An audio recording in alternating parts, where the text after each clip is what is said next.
Hiwain natin itong kalabasa kasi matagal maluto to.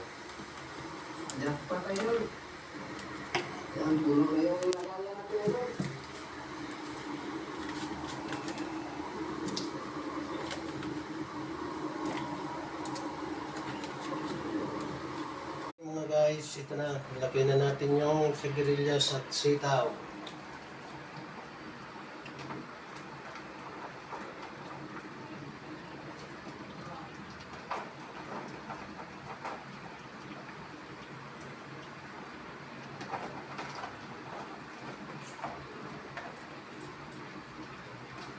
Ito mga guys, luto na yung ating gulay na halo-halo.